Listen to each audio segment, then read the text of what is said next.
Hi everyone, please subscribe my YouTube channel. At my sister's engagement bash, her fiancé pulled my chair out from under me. I crashed to the floor and he cracked up. "That's your spot, man," he said. The crowd snickered until his dad locked eyes with me. "Sir, is that you?" What unfolded next didn't make it into the pictures. My name's Miles. I'm 33, the eldest sibling, the go-to driver, the one they call when the internet's down. I work full-time as an inventory manager at a home goods warehouse. Barcodes, packing slips, forklifts that only hum if you sweet-talk them. After hours, I fix phones for extra bucks. I live in a one-bedroom above a barber shop that blasts the same tunes every morning from 7 to 10. I track my expenses in a shoebox and a phone spreadsheet labeled "Keep Going." It's for rent, groceries, fuel, emergencies. Emergencies always win. My sister's Ava, 28, the golden child. Mom says she lights up a room. What she really does is dream up plans without a budget. If I ask about costs, Mom calls me stingy. When Ava says, "I've got a vision," Mom applauds like it's a talk show. Our dad bilayed when I was in high school, leaving a toolbox and a knack for dodging calls. I kept the toolbox. Ava got engaged to Damien in July. Damien's the guy who wears shades indoors and calls servers chief. He posts hustle hard at lunchtime. He's got grand schemes and little patience for bills. Mom adores him because he calls her Ma and brings flowers he didn't pay for. The engagement party was at a venue straight out of social media. Chandeliers with half their bulbs out, gold chairs, a fake rose wall for selfies. I wore my only suit. I brought a modest gift to make peace with a room that never felt like mine. They stuck me at a table by the blaring speakers. The DJ cranked it to drown out thought. The toasts kicked off. Someone clinked a glass. The Godfather shared a story that was mostly about himself. People chuckled politely. I sat, smiled, sipped water, and calculated how many overtime hours I'd need for new brake pads. When I scooted my chair in, it vanished. Not a slip, a deliberate tug. I hit the ground hard. The room saw it before I did. A collective gasp, then laughter rippled. My elbow smacked the tile. I tasted iron. Damien stood behind me, hands raised like a showman revealing a trick. "The floor's your place, man," he said into the mic like it was a comedy club, not a dinner. The crowd laughed louder. The bridesmaids giggled to keep things light. Ava hid her smile like it was cute. Mom's face did that half-disappointed, half-amused thing. I sat there a moment staring at the floor's grout lines. I could have flipped out. Could have tossed the chair. Instead, I stood, slid the chair back, sat down, and kept my hands flat on the table. I wasn't going to act out anger for a crowd that called me over the top, then post about unity. Someone's gaze hit me. From the head table, a man in a sharp suit stared like I was a riddle. Chiseled jaw, expensive watch, posture straighter than anyone else's. I knew him from photos. Damien's dad, Victor, owner of something big. His name came with whispers of deals and contracts. He leaned in, squinted, and stood, weaving past a waiter with a tray. "Sir, is that you?" he asked. He called me sir. That word didn't fit me in this room. Damien laughed, trying to spin it. "Dad, meet Miles, the court jester." Victor ignored him, still studying me like I'd stepped out of another tale. "What are you doing here?" he asked, voice too soft for the mic but too sharp for a whisper. "It's my sister's engagement," I said.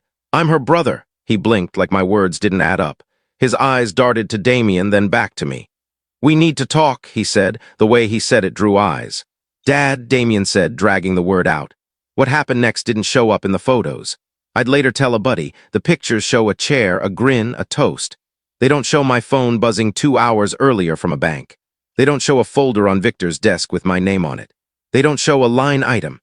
Application Miles A. Hart, joint credit line, co-applicant. Ava Hart, initiated by Damien. They don't show how often emergencies win. The chair wasn't the first time I'd been knocked down for this family. It was just the first time they laughed about it.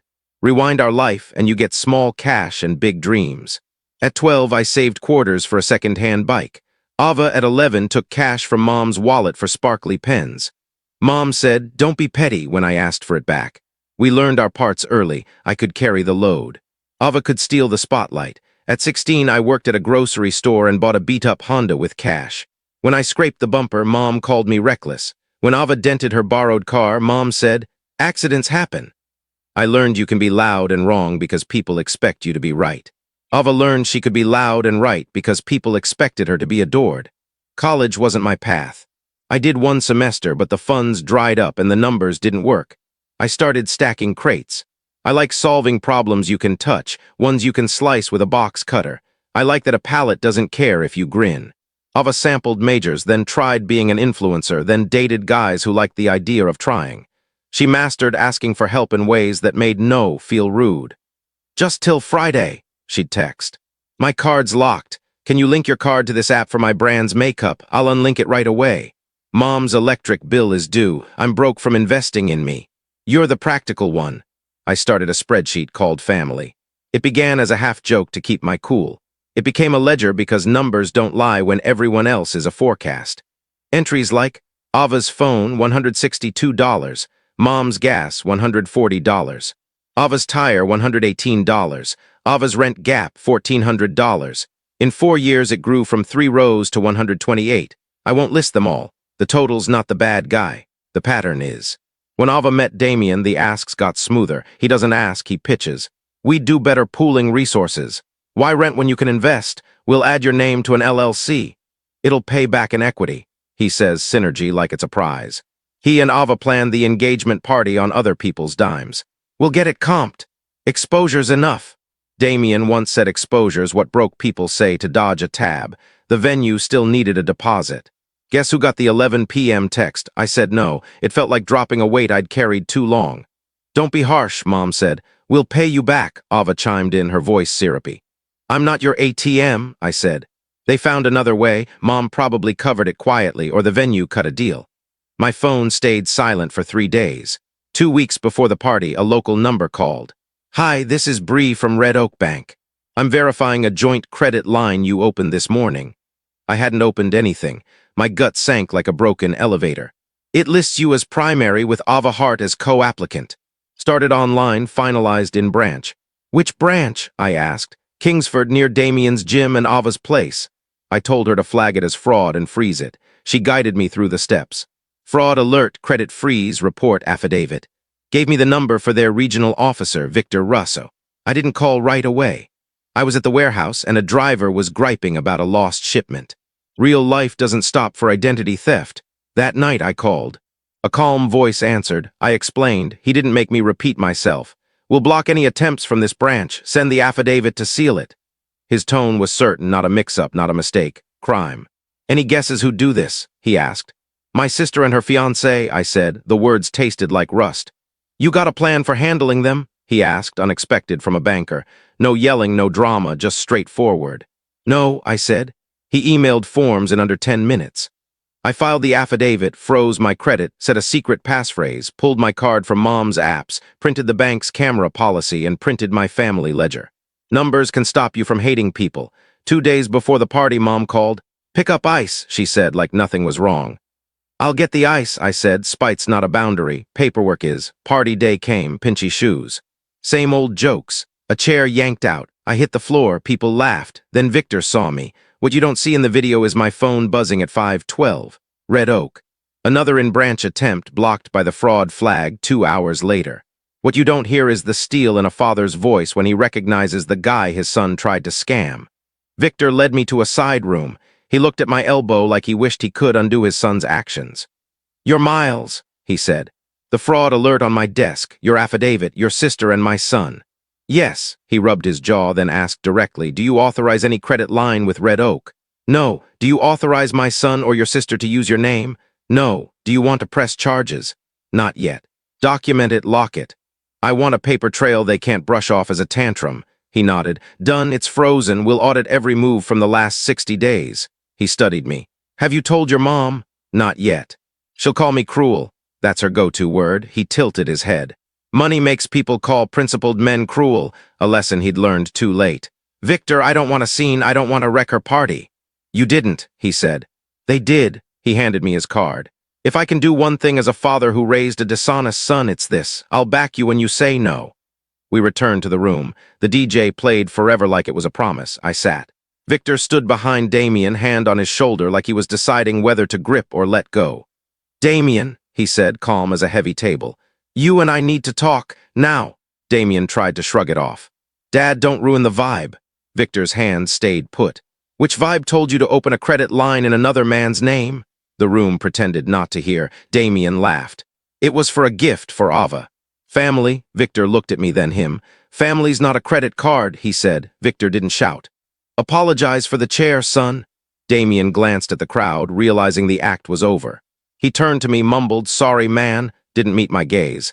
Now the other thing, Victor said. Damien stiffened. You're doing this here. You did it here, Victor replied. Ava jumped in. Miles, don't be like this. It's a mix-up. There it is, I said softly. Mom stepped up. We don't drag family through the mud. I'm not, I said. I'm taking my name out of your cart. I stood, voice steady but low. Here's the deal. You don't use my name, my social security number, my credit, my address, or my card. No accounts with me on them, no permissions without my signature. You always make it about you, Ava said. It is about me. It's my name. Damien started to speak, but I raised a hand. I slid an envelope across the table. Affidavit, fraud alert, and a printed list of every just till Friday. Mom muttered, petty. No, accurate, I said. Victor's grip tightened on Damien's shoulder. You won't touch his credit again. You won't ask your mom. You won't ask anyone here to vouch for your integrity. Damien flushed. You're embarrassing me. You did that, Victor said. I left my gift on the table, a check for Ava's dressmaker. I'm not trying to be a villain. I'm not kind. I'm clear. I pushed my chair in, folded my napkin, and walked out. Victor followed me to the door. You're doing what I never mastered. Saying no, not acting it, living it. Outside smelled of citrus and frost. My phone buzzed, another blocked attempt from Red Oak. The next day, 27 missed calls from Mom, 10 from Ava, Damien's voice messages about how I humiliated him. Mom's text shifted, anger, sweetness, guilt, family first. I sent one reply, no money or loans by phone, email only, no accounts in my name. She responded, this isn't about money. It's always about money, I thought. Ava posted an old photo with the caption, some people never grow. I deleted the app for a week. My heart liked the silence. At lunch, I called Victor. You don't have to stay in this. I do, he said. He's my son. Your grown son, he sighed. Fair. He cut Damien's access to family accounts and sent me a letter confirming Red Oak had killed the application. I filed it in a folder labeled mine. Life rolled on at warehouse pace. I fixed a noisy pallet jack, trained a kid who paid attention, cut subscriptions, froze my credit, set alerts. 2 days later, Ava texted, we need the photographer's deposit by Friday. You promised. I checked, no promise. No, I replied. She fired back, petty power trip, please, just this once. I turned on Do Not Disturb and ate eggs standing up. Day 3, my aunt called. I wasn't there, she said, but I heard. She asked if I was okay. I'm fine, I said. Mom'll pin this on you. She nodded. I know. She taught me long division and how to take the fall. She laughed, almost a sob. Write your rules, stick them in a drawer, read them aloud. I did, 5 rules. I don't lend what I can't lose. Family doesn't get my name. I don't explain numbers to people who want magic. Money talks in writing. No fights in kitchens. Locks aren't mean, they're clear. I read them with my coffee. It felt goofy, then solid. Victor asked to meet. We sat outside a cafe. I called it love, he said. It was laziness. He handed me a bank letter, no open applications. Kingsford attempt denied, only I'm authorized. I'm not pushing, I said. I'm setting a boundary. He nodded. Boundaries beat brawls. The fallout came in waves. Damien posted, real men provide. His buddies messaged me. He's using your name. I didn't reply. Mom showed up uninvited. I texted email only. She left oranges, sour but good. Damien tried charm. Bro, let's talk man to man. I wrote no. He wrote, you're scared. I wrote no. Ava sent a spreadsheet with 3 vendor payments. We've got this. Good, I said. Handle the rest. The engagement wobbled but held. Guest list shrank. Roses looked sparse. Mom posted a sunset. God provides. I liked it. Even crooks love a good sky. 3 months later, life's mundane in a healing way. Scam calls faded. Bank alerts feel like friendly neighbors. I froze my credit, added alerts, cut subscriptions, pulled my card from Mom's apps. Ava and I text like siblings, not bankers. Dresses, not dollars. That feels grown-up. Mom's softer now, sends bird pics. Grocery coupons. When she says family first, I pivot to blueberries. It's not forgiveness, it's boundaries.